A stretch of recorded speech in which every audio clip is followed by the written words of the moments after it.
So we are always in the right. Before doing my speech, let me introduce myself to you. My name is Zahrati Asra. I am student of Islamic Boarding School Hasanah. Masyaallah muslimin rahimahumullah. Jika dipandang umur angin satu jagung, darah bandung satu kena. Rasanya lancang ngambut agak risiko, alam batik digalang tak badan. Tapi sungguh pun baikku, Rasulullah Shallallahu Alaihi Wasallam mensabdakan, sampaikanlah walaupun hanya satu ayat. Mangkonyo sagura-guranya Nabi nang kapal dia itu. Dari suruh hati nang bana disebutnya. Ambor bilang saya mentapek dan tinggal bangkalai kurang di belakang. Masyaallah muslimin rahimahumullah. Baiklah, pada kesempatan ini saya akan menyampaikan pidato singkat yang berjudul keutamaan ibadah sholat. Dalam bahasa Arab, sholat terdiri dari 3 huruf, shad, lam, dan ta. Dalam kitab Tajul Al-Mushi, bab shad, kata sholat memiliki makna membakar, yaitu yang membakar dosa-dosa seorang hamba yang sholat. Boleh juga kita maknai dengan menghilangkan dan melenyapkan. Jadi seseorang yang sholat berarti ia sedang membakar, menghilangkan, melenyapkan, dan menghapuskan dosa-dosanya. Sedangkan dalam kitab As-Sahih bin Mubarak Jauhari, kata sholat memiliki makna meminta atau berdoa. Jadi seseorang yang sholat berarti ia sedang meminta kepada Zat yang Maha Kaya, yang mempunyai segala sesuatu dan yang berkuasa atas segala sesuatu, yakni Allah Subhanahu wa Ta'ala. Sedangkan bagi orang yang tidak sholat adalah orang yang tidak pernah meminta, seakan-akan ia tidak butuh dengan Allah. Dan orang yang tidak sholat adalah orang yang sombong dan pemalas. Dan orang yang sombong amat dibenci oleh Allah Subhanahu wa Ta'ala. Sholat dan kitab kamus fikih bermakna berkah, rahmat, dan beristighfar. Jadi mereka yang sholat berarti mereka diberikan rahmat, yang diberikan berkah oleh Allah Subhanahu wa Ta'ala. Jadi dari definisi di atas, maka bisa kita simpulkan bahwa sholat adalah ibadah mendatangkan rahmat, berkah, dan ampunan dari Allah. Dengan sebab doa-doa yang ia panjatkan dalam setiap lafaz dan rangkaian gerakan sholatnya. Masyaallah muslimin rahimahumullah. Pada kesempatan ini ada 3 keutamaan ibadah sholat yang akan kita bahas. Yang pertama, sholat adalah ibadah penghapus dosa. Rasulullah Shallallahu Alaihi Wasallam mengumpamakan sholat dengan perumpamaan yang sangat indah. Beliau bersabda, yang artinya, tahukah kalian seandainya ada sungai di dekat pintu salah seorang dari kalian dan orang tersebut mandi di situ setiap hari banyak 5 kali, menurut kalian apakah masih tersisa kotoran pada dirinya?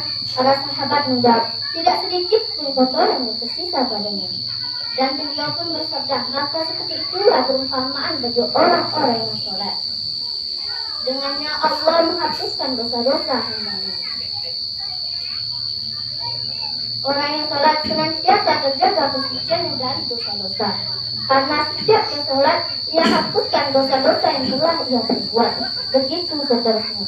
Allah ampuni tobatnya dan Allah maafkan setiap kesalahan dan setiap dirinya memohon ampunan kepada Allah Subhanahu wa Ta'ala. Orang yang sholat senantiasa terjaga kesucian lahir dan batin. Lahirnya senantiasa dibersihkan oleh setiap tetes wudhunya dan batinnya senantiasa dibersihkan oleh setiap sholatnya. Masyaallah muslimin rahimahumullah. Yang kedua, sholat mencegah perbuatan munkar. Allah Subhanahu wa Ta'ala berfirman dalam surah Al-Ankabut ayat 45 yang berbunyi, A'udzu billahi minasyaitonir rajim. Bismillahirrahmanirrahim. Innas sholata tanha 'anil fahsya'i wal munkar. Shadaqallahul azim. Yang artinya, sesungguhnya sholat itu mencegah dari perbuatan keji dan munkar. 2 sifat yang tertanam dalam seorang hamba yang sholat, yaitu wara' dan ihsan. Apa itu wara'? Wara' yaitu merasa diawasi oleh Allah. Sedangkan ihsan yaitu keyakinan bahwa kita beribadah seakan-akan melihat Allah. Andai kita merasa tidak mampu melihat Allah, maka kita yakin dengan sepenuh hati bahwa Allah senantiasa melihat kita. Hadirin yang berbahagia, maka mana mungkin bagi seseorang hamba yang sholat melakukan dosa atau perbuatan yang dilarang oleh Allah, sementara dalam hatinya terpahat keyakinan bahwa Allah senantiasa mengawasinya. Dia yakin betul bahwa Allah selalu melihatnya dan tidak ada tempat sejengkal apapun baginya untuk berbuat maksiat kecuali Allah melihatnya. Masyaallah muslimin rahimakumullah. Yang ketiga, salat menjauhkan kita dari sifat mengeluh dan fikir. Seperti firman Allah dalam surah Al-Ma'arij ayat 19 sampai 23 yang berbunyi. A'udzubillahi minasyaitonirrajim. Bismillahirrahmanirrahim. Innal insana khuliqa halu'a idza masyal syarru jazu'a wa idza masyal khairu manu'a illa al-musallin alladzina hum 'an salatihim da'imun. Sadaqallahul 'azim. Yang artinya, sesungguhnya manusia itu diciptakan bersifat keluh kesah lagi jujur. Ketika ia mendapatkan musibah, maka ia berkeluh kesah. Dan ketika ia diberikan rezeki yang berlimpah, maka ia amatlah jujur. Kecuali orang-orang yang melaksanakan sholat dan yaitu yang selalu mengerjakan sholatnya. Keluh kesah disebabkan oleh dua hal: hati yang tidak tenang dan masalah. Orang yang sholat dijauhkan masalah oleh Allah Subhanahu wa Ta'ala.